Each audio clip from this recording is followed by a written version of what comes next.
Hoje nós trouxemos aqui um tema para discutir que tem aparecido muito, mesmo na mídia, muito mesmo dentro do meio científico tem se discutido bastante, que é a questão das nossas heranças. A ciência, ela tem um ramo dela que trabalha muito com heranças, que é a genética.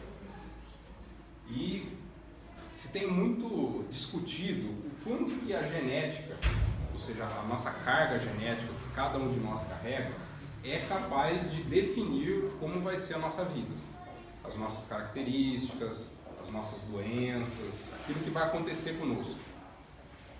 E tem aparecido muito mesmo na mídia, a gente tem visto muito a mídia apresentar isso daí. Falar assim, olha, nós descobrimos um gene que define determinado comportamento. Faz o indivíduo agir dessa forma ou agir de outra forma. E aí a gente fica se perguntando, realmente os nossos genes têm tanto poder assim, eles conseguem apontar um comportamento, apontar uma característica? É importante que a gente entenda isso. Então a nossa ideia aqui é tentar trazer essa reflexão sobre a ótica do espiritismo. Como que a doutrina espírita enxerga esse comportamento? Como que a doutrina espírita enxerga esse que se chama de determinismo genético? É isso que nós vamos tentar entender um pouco aqui. Antes de entrar propriamente dito naquilo que a doutrina espírita fala, a gente precisa entender um pouquinho da genética, principalmente um pouquinho da história, como que a ciência foi enxergando isso daí. Então a genética, ela é um ramo da ciência que estuda a transmissão dos caracteres biológicos de uma geração para outra. Então todas as nossas características, morfológicas, então a nossa forma, como que é o funcionamento do nosso organismo, comportamentos, principalmente os comportamentos automáticos, os reflexos. Então a genética se ocupa de estudar isso daqui, é um ramo da ciência que estuda profundamente todo esse conteúdo. Quando que surgiu a ideia de que havia transmissão de alguma coisa para os seus descendentes?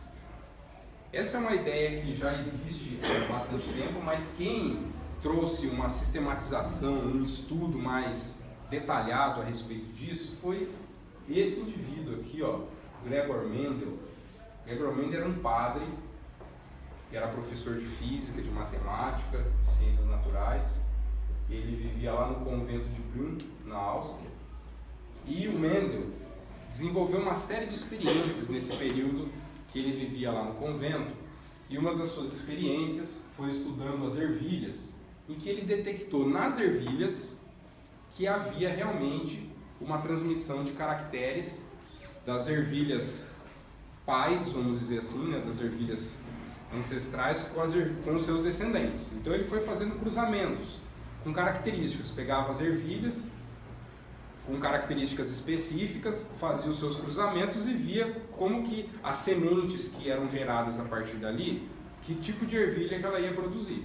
E assim ele conseguiu demonstrar de uma maneira bastante simples, mas muito geniosa, porque a gente considera que o Mendel realmente ele foi um gênio, porque imagine o que ele tinha de ferramenta no século XIX, ele viveu lá no século XIX.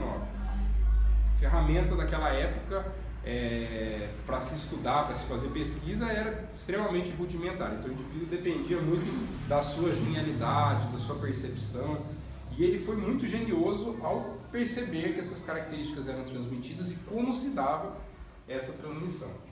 Então ele é considerado o pai da genética. Foi com ele que começou a perceber isso. Mas na época do Mendel, não se sabia exatamente o que era transmitido, o que passa, onde que está gravada essa informação que vai sair dos seus pais para os seus descendentes. A ideia de onde estava essa informação, ela só apareceu no ano de 1930, quando foi descrito de uma maneira bem sistemática, de que essa estrutura que a gente chama aqui, esse nome complexo, ácido desoxirribonucleico, que mais comumente chamamos de DNA, era a estrutura dentro das nossas células onde estava contida essas informações. Então se verificou o seguinte, olha, é o DNA que tem na célula mãe e que vai passar para as suas células descendentes. E é isso, É aí que está a informação. É isso que carrega a informação que é transmitida entre gerações. A estrutura do DNA só foi, vocês veem, ó, em 1930, viram que era o DNA o responsável por transmitir a informação. E só em 1953, com essa dupla aqui, ó, James Watson e Francis Crick, é que se descobriu a estrutura do DNA. E até hoje a gente está estudando essa molécula para entender como que ela funciona. Então a gente descobriu a partir daí que as nossas células, né, têm um núcleo, e lá dentro do seu núcleo é onde está o nosso DNA. E quando a nossa célula vai se dividir, o que passa para frente é o DNA, é ele que leva a informação. No caso dos seres humanos, as nossas informações são transmitidas para os nossos descendentes quando nós produzimos os nossos gametas.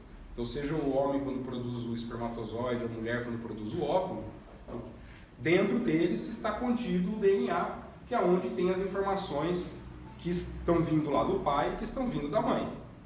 E é assim que essa carga de informação é levada para os seus descendentes. O que nós descobrimos sobre o DNA? Então, o DNA ele tem essa estrutura aqui, ó, ele é uma fita, né, que é como se fossem, na verdade, duas fitas enroladas em si, né, uma enrolada na outra, uma fita que a gente chama de dupla hélice, e que ela é formada de um monte de pequenos pedaços, pequenas partículas, que nós chamamos de gene. Então, o gene é um pedacinho do DNA, um pedacinho dessa fita, que a ciência descobriu num determinado ponto que esse pedacinho era capaz de produzir uma proteína.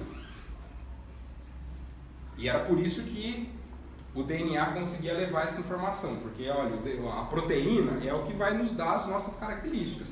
Da cor do olho, cor do cabelo, o tamanho que a gente vai ser, as características do nosso corpo, tudo são produtos das proteínas que as nossas células estão produzindo. Então, se o DNA é quem dá a informação de que proteína se produz, então é ele que carrega essa informação. Foi assim que se chegou nessa conclusão.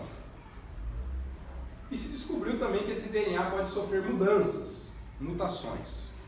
Então, os nossos genes eles podem se modificar por uma falha na hora do DNA se duplicar e passar para frente, e essas falhas geram mutações. Isso daí pode produzir proteínas anômalas, né, a ponto de levar a algumas doenças. Por exemplo, algumas doenças genéticas, o próprio câncer tem se estudado muito, algumas doenças degenerativas, que vão ser sequências dessa produção anômala de proteínas vindo do nosso DNA.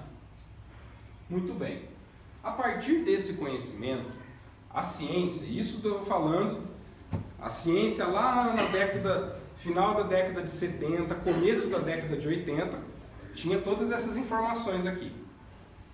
E nessa época, a ciência então declarou que havia o que se chama de determinismo genético, ou seja, as nossas características, sejam elas físicas, comportamentos, personalidade, doença, isso tudo era definido pelos genes que a gente carregava.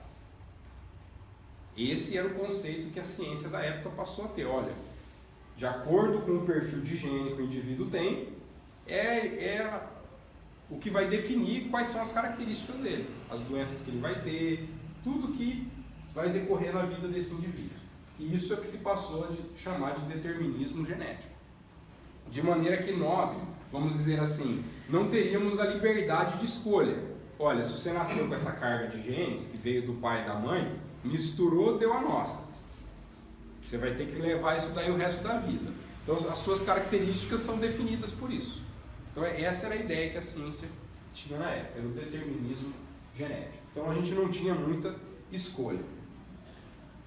E esse passou a ser uma ideia que, ainda hoje, é uma ideia que muita gente carrega, de que os genes podem definir alguma coisa na nossa vida. E nós estamos aqui para ver se realmente isso é verdade ou não. Bom, o que a doutrina espírita fala para nós sobre determinismo ou sobre fatalidade? Ou seja, um fato do qual a gente não tem como mudar. Ou seja, nasceu assim, com essa condição, assim eu vou ter que aguentar a existência inteira até o momento em que eu desencarnar. Como que a doutrina espírita lidar com isso? Então essa foi uma preocupação de Kardec. Ele se preocupou com isso. Existe um determinismo, ou seja, ao reencarnar, nós realmente trazemos algo que é determinado, que vai acontecer e que eu tenho que passar por aquilo, não tem conversa? Então a gente vai encontrar isso na questão 851 do Livro dos Espíritos. O que Kardec pergunta? Haverá fatalidade nos acontecimentos da vida, conforme ao sentido que se dá a este vocábulo? Quer dizer, todos os acontecimentos são pré-determinados? Então nós nascemos assim e assim a gente vai ter que aturar até o fim da vida. E neste caso, o que vem a ser o livre-arbítrio? Então, essa foi uma preocupação de Kardec. Será que tudo é determinado? Ou é a gente que escolhe isso? Ou a gente tem a liberdade de mudar isso em algum momento? A resposta que a espiritualidade deu e que o Kardec colocou pra gente é essa daqui, ó. E eu grifei essa primeira frase porque ela é muito importante, ó. A fatalidade existe unicamente pela escolha que o espírito fez. Escolha. Então houve uma escolha. Então não foi ao acaso, não foi uma coisa imposta. Houve um momento em que cada um de nós escolheu o que vai acontecer. Então a fatalidade existe unicamente pela escolha que o espírito fez ao encarnar desta ou daquela prova para sofrer. Escolhendo-a, instituiu para si uma espécie de destino. Porque essa escolha não foi feita enquanto nós estamos aqui encarnados. Muitas escolhas foram feitas antes de nós reencarnarmos, antes da gente voltar para essa vida. Então a escolha foi feita lá atrás, de forma que determinados fatos vão acontecer sem a gente ter a consciência presente de que aquilo foi uma escolha nossa, mas foi, porque lá atrás nós escolhemos, que é a consequência mesmo da posição em que vem achar-se colocado. Falo das provas físicas. Veja bem, falo das provas físicas, pois pelo que toca às provas morais e às tentações, o espírito, conservando o livre-arbítrio quanto ao bem e ao mal, é sempre senhor de ceder ou resistir. Então eles estão restringindo unicamente as questões físicas. Porque as questões morais, ou seja, olha, eu sou uma pessoa que tem um determinado comportamento. Eu, por exemplo, gosto de falar mal das pessoas. Pegando um exemplo. Gosto de falar mal das pessoas. Isso daí foi algo que eu escolhi? Não. Lá atrás, antes de nascer? Não. Eu falo mal das pessoas porque é uma opção minha de comportamento. Eu posso simplesmente falar, não vou falar mais mal. Não vou agir dessa forma. Eu posso mudar isso a qualquer instante. Não foi nada escolhido previamente. É simplesmente uma opção de comportamento. É isso que eles estão colocando aqui pra gente. Que o que é escolhido lá atrás são as provas físicas.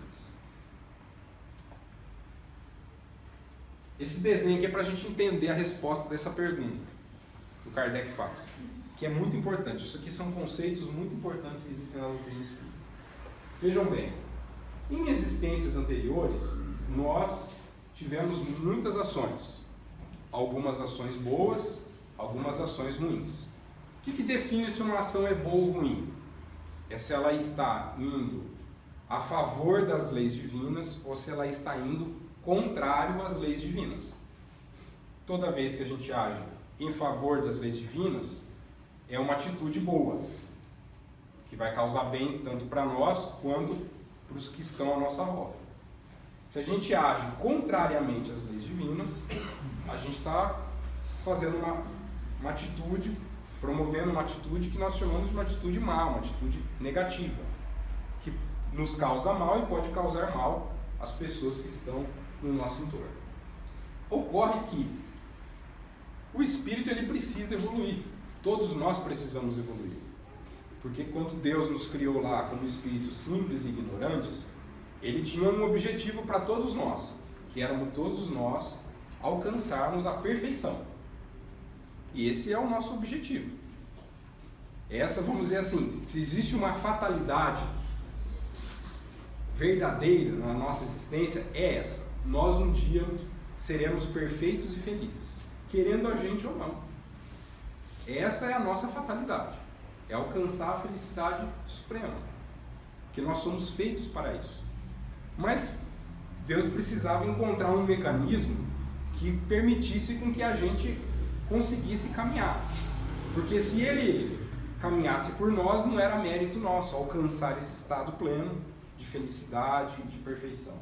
Então ele precisava criar uma ferramenta. Olha, se o indivíduo não cumprir as leis divinas lá corretamente, alguma coisa tem que acontecer para pôr ele de volta no caminho, porque senão ele fica recorrendo no erro e não percebe que está errando.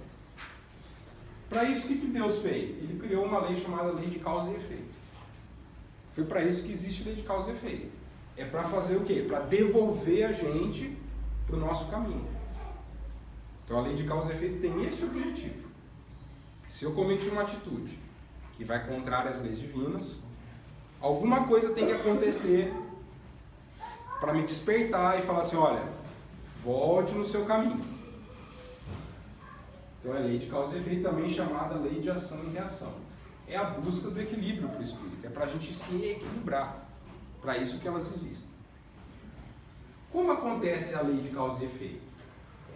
A lei de causa e efeito, isso é um conceito também muito importante que eu pus aqui embaixo. Ó. Lei de causa e efeito não é lei de Talião.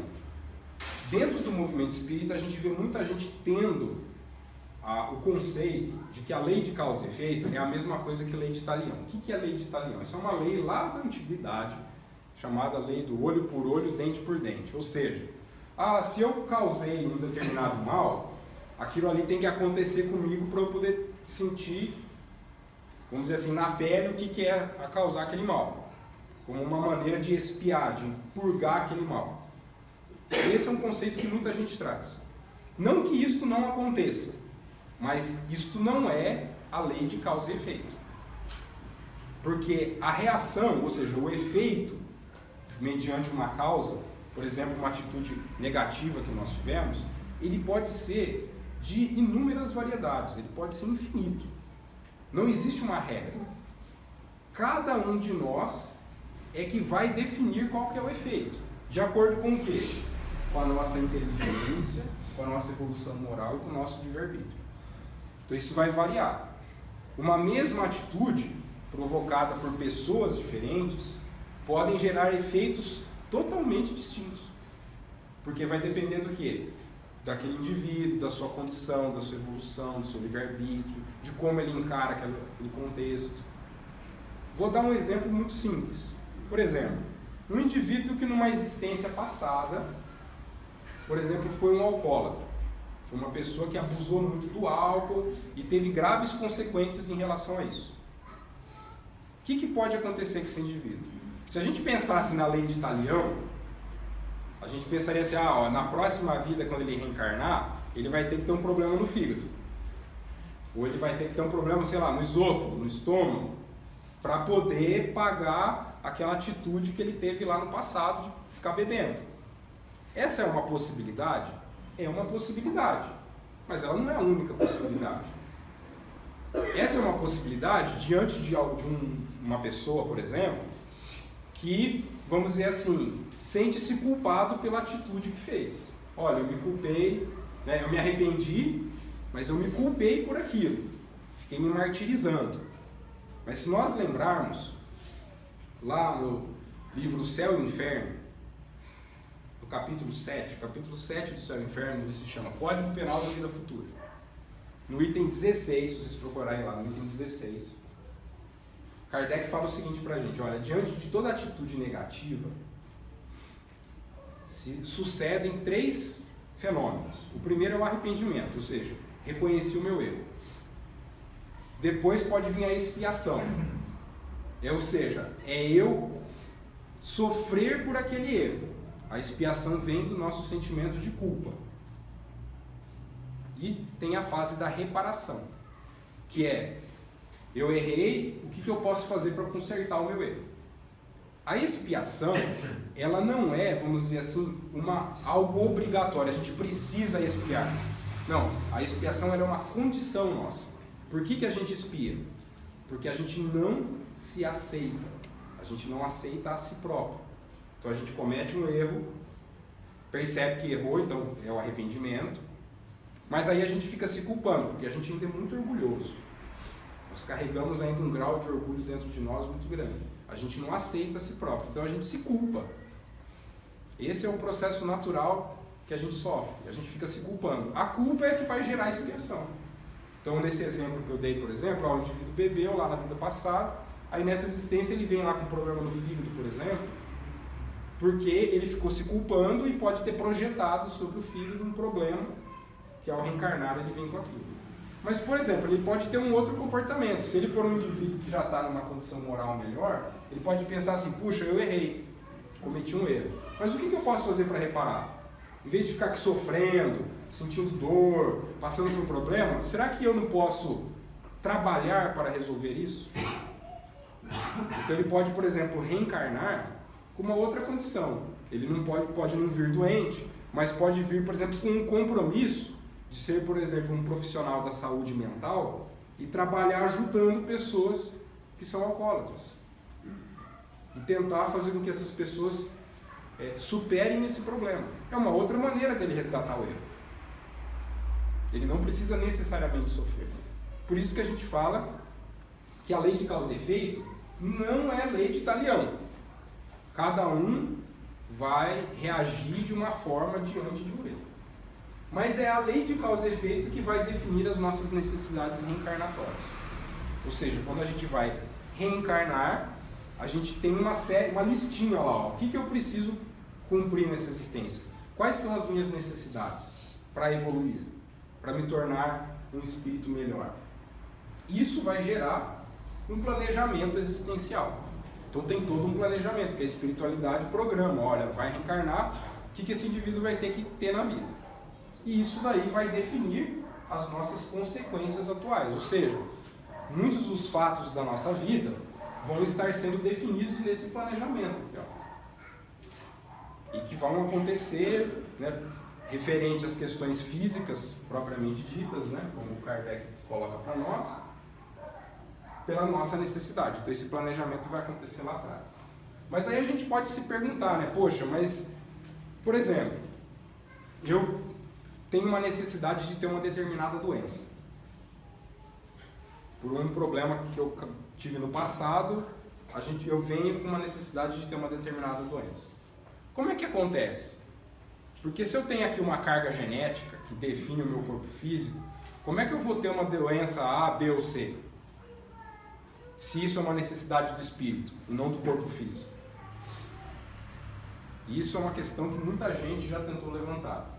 E a gente tem uma resposta para isso. Nós vamos chegar nela mais para frente. Pergunta importante de Kardec.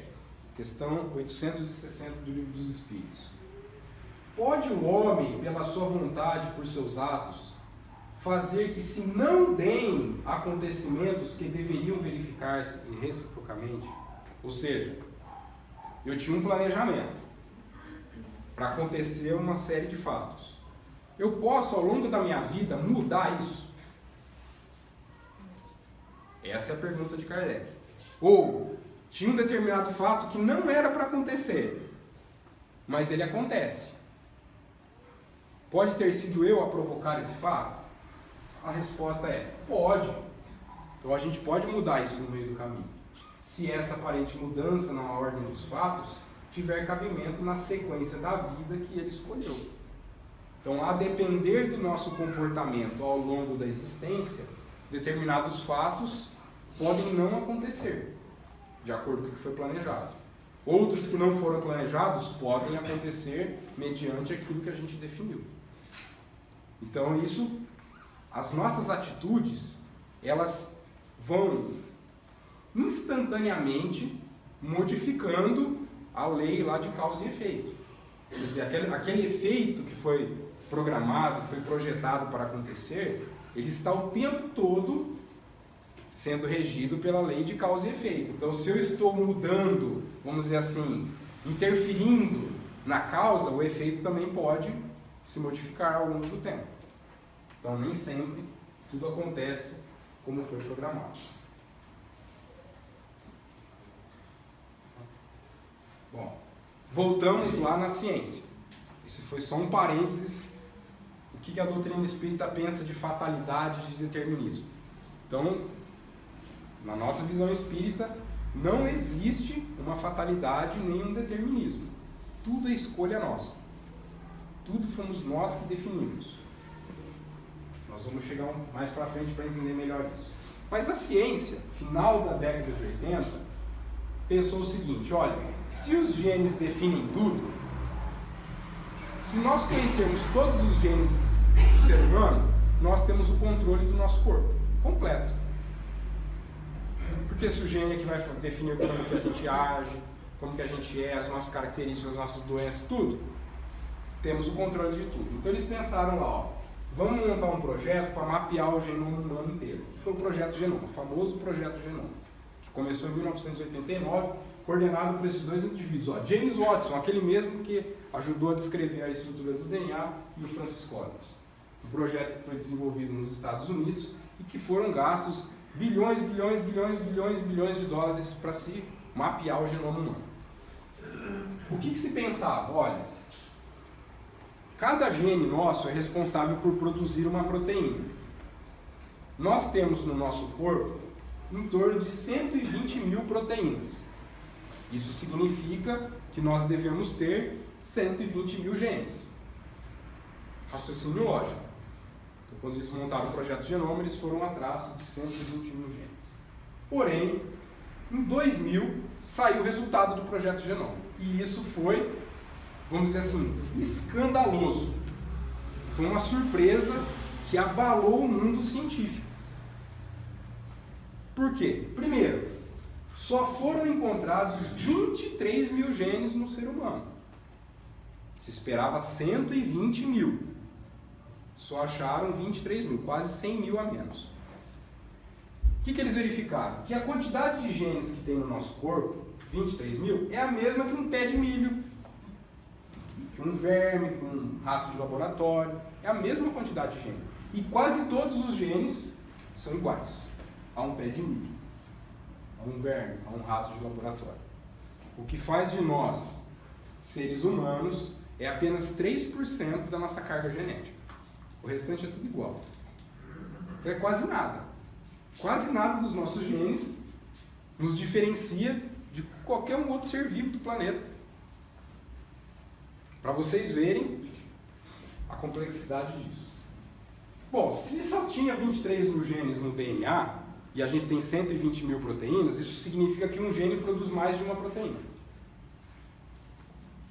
Não dá para ser uma proteína por gene. Então um gene faz várias. Mas o que faz o gene fazer a proteína? Por exemplo, você fala, eu descobri que o gene X produz a proteína A, B, C e D. Tá, mas o que faz ele produzir a proteína A, o que faz a B, o que faz ele produzir a C, o que ele faz ele produzir a D? Como é que ele escolhe isso?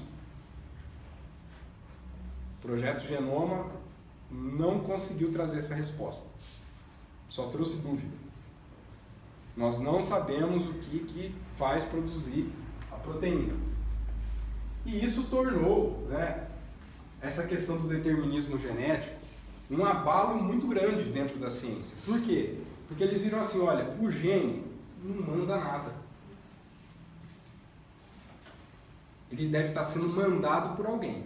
Alguém está mandando nele, mas ele não manda. O comando para falar se ele produz a proteína A, a proteína B ou a proteína C, não vem dele. Está vindo de fora. Da onde? É isso que a ciência está tentando descobrir. Por isso eles criaram essa nova linha da ciência chamada epigenética. Vamos tentar descobrir o que comanda os nossos genes. E a ciência está investindo nisso hoje. Então tem gente estudando, querendo definir se isso daí é o ambiente, são as exposições ambientais, se são emoções que estão definindo isso. O que está fazendo o nosso gene trabalhar de uma maneira ou de outra? Tem muita gente pesquisando. Vou dar destaque aqui para duas pesquisas. Uma delas é dessa dupla aqui, ó. Roger Penrose, que é um matemático, professor de Cambridge, e o Stuart Hameroff, que é um anestesista norte-americano. Eles estão estudando mecanismos de transmissão da consciência, porque eles acreditam que é a nossa consciência que define o que o gene produz. Então eles estão estudando isso, utilizando ferramentas de física quântica sobre a ação da consciência dentro das nossas células, ativando e desativando genes. Existe um experimento muito interessante que foi feito por militares norte-americanos. Se não me engano, acho que foi na cidade de Chicago. Esse experimento foi o seguinte: o experimento é antigo. O que esses cientistas fizeram? Eles pegaram e tiraram algumas células da mucosa da nossa boca. Né, passaram ali um cotonetezinho na boca de algumas pessoas, removeram então ali algumas células, né, no caso eram leucócitos, eram células de defesa nossa, e eles extraíram de dentro daquela célula o DNA. E colocaram esse DNA numa superfície que era, vamos dizer assim, monitorizada por uma série de eletrodos que conseguiam detectar alterações elétricas do DNA. Então é uma membrana super sutil que detecta mudanças discretas no DNA, mudanças elétricas que acontecem nessas moléculas. Então o que eles fizeram? Eles pegaram essas células e punham essas células num lugar. E colocavam o indivíduo aqui do lado da célula, então a célula dele aqui e o indivíduo aqui. E punha esse indivíduo, por exemplo, para assistir um vídeo. Um vídeo de alguma coisa. Então, por exemplo, pegava uma cena de violência e colocava lá o indivíduo para assistir aquela cena. O que acontecia? Conforme o indivíduo assistia aquelas cenas e tinha reações, eles percebiam que a molécula do DNA dele que estava aqui do lado também reagia. E vejam, não havia nada ligando ele, o indivíduo, com a sua molécula do DNA que estava aqui do lado. Não tinha nada conectado. A molécula dele lá e ele aqui. Então ele tinha uma reação, a molécula ali também reagia. Aí eles verificaram assim, puxa, reage com o indivíduo do lado. Vamos pegar essa molécula e vamos colocá-la numa sala aqui do lado. Numa outra sala, onde o indivíduo não está. Aí o indivíduo tinha lá a reação na hora que via o filme, a molécula reagia na sala do lado. Aí eles perceberam, puxa, a sala do lado, ainda a molécula está reagindo. Vamos pôr numa outra sala mais distante. Põe numa outra sala mais distante. A molécula continuava reagindo. Ah, vamos colocar no prédio do lado. Puseram no prédio do lado, a molécula continuava reagindo. Vamos pôr do outro lado da rua. Puseram do outro lado da rua, continua reagindo.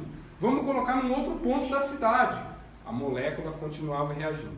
Eles fizeram esse teste até 80 km de distância e a molécula continuava reagindo. Mostrando para nós o quê? Que nós estamos altamente ligados na nossa mente, altamente ligados no nosso DNA. Porque não havia nenhuma ligação física possível de detectar entre o indivíduo e a molécula do DNA dele. Mas se ele tinha reação, a molécula também reagia. Mostrando para nós que há realmente uma ligação muito forte sobre aquilo que está na nossa mente com as nossas moléculas de DNA. Elas vão agir conforme a gente pensa. André Luiz, lá no livro Ação e Reação, olha só o que ele diz para a gente. Ó. A alma humana é uma consciência formada, retratando em si as leis que governam a vida. E por isso já dispõe, até certo ponto, de faculdades com que influir na genética, modificando-lhe a estrutura.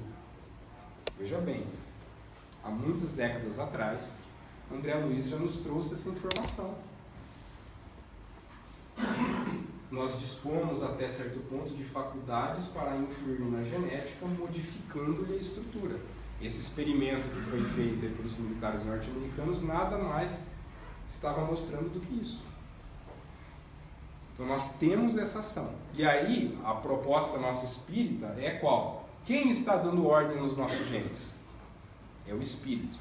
Somos nós, é o princípio inteligente. Ele que está dando a ordem, ele que está comandando, que está dizendo assim para as nossas células e para o nosso DNA. Você vai trabalhar assim ou assado. Você vai produzir essa ou aquela proteína. E que vai nos dar as características que a gente precisa. Para a gente entender bem isso, eu vou contar brevemente esse caso que está descrito lá no livro Missionários da Luz, também relatado por André Luiz, a psicografia do Chico. que é o caso do Segismundo. Esse caso, ele vale a pena ser estudado, vamos dizer assim, nos seus detalhes. Porque o André Luiz relata para nós um processo de reencarnação que está sendo realizado para esse indivíduo aqui, que é o Segismundo. O Segismundo, ele precisava reencarnar. E ele iria reencarnar como filho de um casal, né, Adelina e Raquel, que eram espíritos que estavam vinculados ao Segismundo em existência prévia. Então havia uma ligação entre eles. Mas não era uma ligação, vamos dizer assim, tão boa. Com a Raquel, a ligação não tinha problema. O problema era com a Adelina. Porque o Segismundo e o Adelino, em existência passada, haviam sido inimigos, disputando a Raquel. Então era um triângulo amoroso. E nessa situação, o Segismundo acabou promovendo o desencarne do Adelino.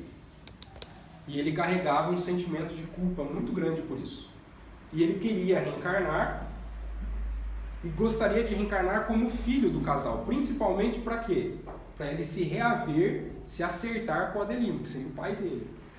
Para que eles pudessem estabelecer um vínculo amoroso e que pudessem abandonar aquela sensação, aquela inimizade que eles traziam no passado. Então esse era o contexto em que o Segismundo precisava reencarnar. Mas veja bem, baseado nessa situação, a espiritualidade foi lá e fez um planejamento para que o Segismundo reencarnasse. E nesse planejamento, incluía lá, o Segismundo ia ter uma doença cardíaca. Ele precisava ter uma doença cardíaca por um processo expiatório, pelo sentimento de culpa que ele carregava. Muito bem, se ele precisa ter uma doença cardíaca, ele precisa reencarnar num corpo que tenha um DNA compatível com ter uma doença cardíaca. Ele não tem como reencarnar num corpo, se você olha, esse DNA não permite, ou seja, aquela composição de genes não permite esse indivíduo ter uma doença cardíaca. Ele não teria como ter uma doença cardíaca. Mas ele precisa ter. O que a espiritualidade faz? Como é que resolve esse problema? O que o André Luiz relata para nós é que é o seguinte, quando o homem produz o gameta masculino, que é o espermatozoide, ele produz uma quantidade gigantesca. Em média são 600 milhões de espermatozoides produzidos. Mas contando que muitos vão morrer pelo caminho, a gente tem em torno de 200 milhões de células possíveis de ir lá e fecundar aquele óvulo. São 200 milhões de possibilidades. Quando a gente vai produzir os nossos gametas, seja o homem produzindo o seu espermatozoide e a mulher produzindo o seu óvulo, o que acontece? A gente, nesse processo de produção, a gente dá uma embaralhada no nosso DNA. A gente mistura o nosso DNA, de maneira que possibilita uma quantidade muito grande de variações que poderia ser transmitidas para os nossos descendentes. Então, dentro desses 200 milhões, há uma infinidade de opções de corpos físicos que poderiam ser assumidos. Assim como a mulher, ela vai ter que produzir um óvulo para poder se fecundar junto com o espermatozoide aqui, É o acaso o óvulo que aquela mulher vai liberar naquele momento para que haja essa fecundação? Também não é o acaso.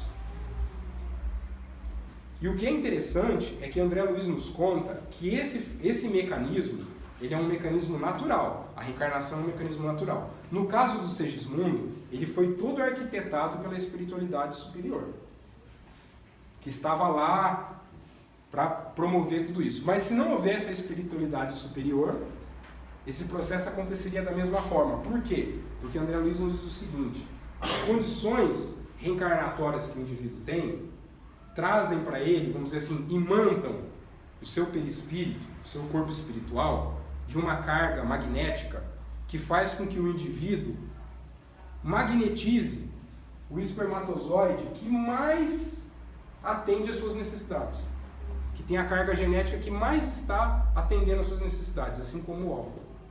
E no caso do espermatozoide, ele manda esse espermatozoide de uma tal forma que é ele que vai vencer a corrida. Porque ele tem 200 milhões de oponentes, vamos dizer assim. A gente sempre fala que nós somos vitoriosos, né? Porque nós tivemos 200 milhões de oponentes. E nós fomos os vencedores. Porque, na verdade, nós escolhemos quem que ia vencer ao reencarnar. Nós definimos isso. Seja com a ajuda da espiritualidade superior, seja espontaneamente, porque a gente não precisa que haja essa intervenção para que o processo reencarnatório aconteça. Ele é natural, o processo.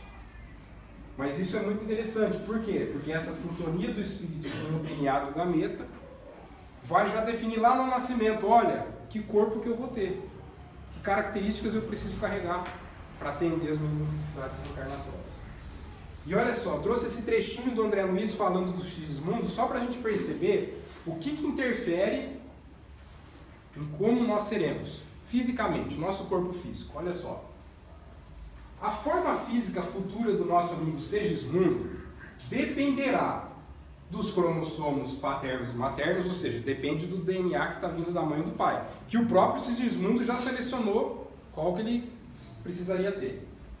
Adicione, porém, a esse fator primordial a influência dos moldes mentais de Raquel, que era a mãe. Então, a influência dos moldes mentais. Então, a mãe também vai estar interferindo em como esse DNA vai trabalhar. A atuação do próprio interessado, ou seja, do próprio espírito que está reencarnando, que ao se ligar naquele zigoto, naquela célula que acabou de se fecundar, ele já está definindo, agindo sobre aquele DNA para falar que gene trabalha, que gene não trabalha.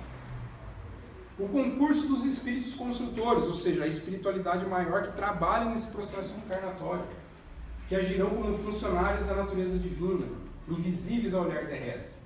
E o auxílio afetuoso das entidades amigas, que visitarão constantemente o reencarnante, nos meses de formação do novo corpo, e poderá fazer uma ideia do que venha a ser o templo físico que ele possuirá.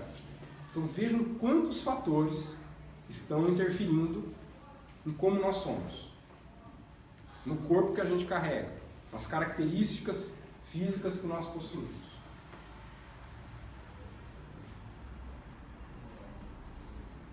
André Luiz também traz na Evolução em Dois Mundos, mostrando para nós os bióforos, que ele chama aqui de unidades de força psicossomática, que vão projetar sobre as nossas células os estados da mente.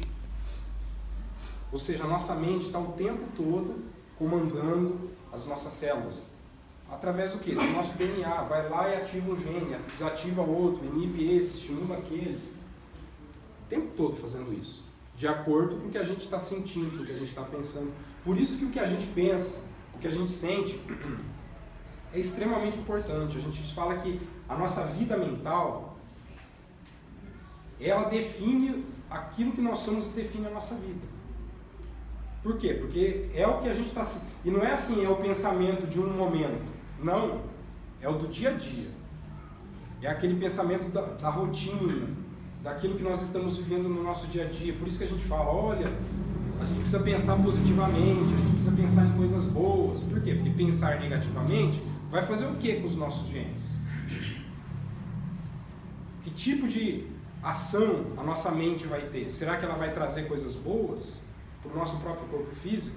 Certamente não. Manuel Filomeno de Miranda, no livro Painéis da Obsessão, biografia do Divaldo, diz o que para a gente? Olha, mau humor, pessimismo, revolta, ódio, ciúme, lubricidade, viciações, fazem o quê? Degeneram as nossas células a hora que elas vão se replicar. Ele deixa muito claro isso. Vai agir sobre o nosso DNA, degenera as nossas células. Vai fazer com que o espírito perca o controle sobre as nossas células e vai nos levar ao adoecimento. Ele é muito claro e muito enfático nisso. Mau humor, pessimismo, revolta, ódio, ciúme, lubricidade, viciações. Tudo que a gente tem que evitar e combater na nossa vida, para quê? Para a gente não cair nessa bola de neve. Por isso, para a gente finalizar,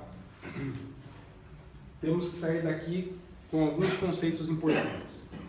O primeiro, que quem define as nossas características, mesmo as físicas, características morais, tudo vem do Espírito. Porque é ele também que vai definir qual vai ser o nosso DNA, qual que vai ser a nossa carga genética, como André Luiz nos ensinou nessa reencarnação do Sigismundo. Por quê? Porque está tudo impresso no perispírito. O perispírito é o nosso molde magnético. É ele que vai definir, olha, esse indivíduo tem tais e tais e tais necessidades. Então o seu corpo tem que ser assim, assim, assado. Para atender aquilo ali. Atender aquilo que a gente precisa.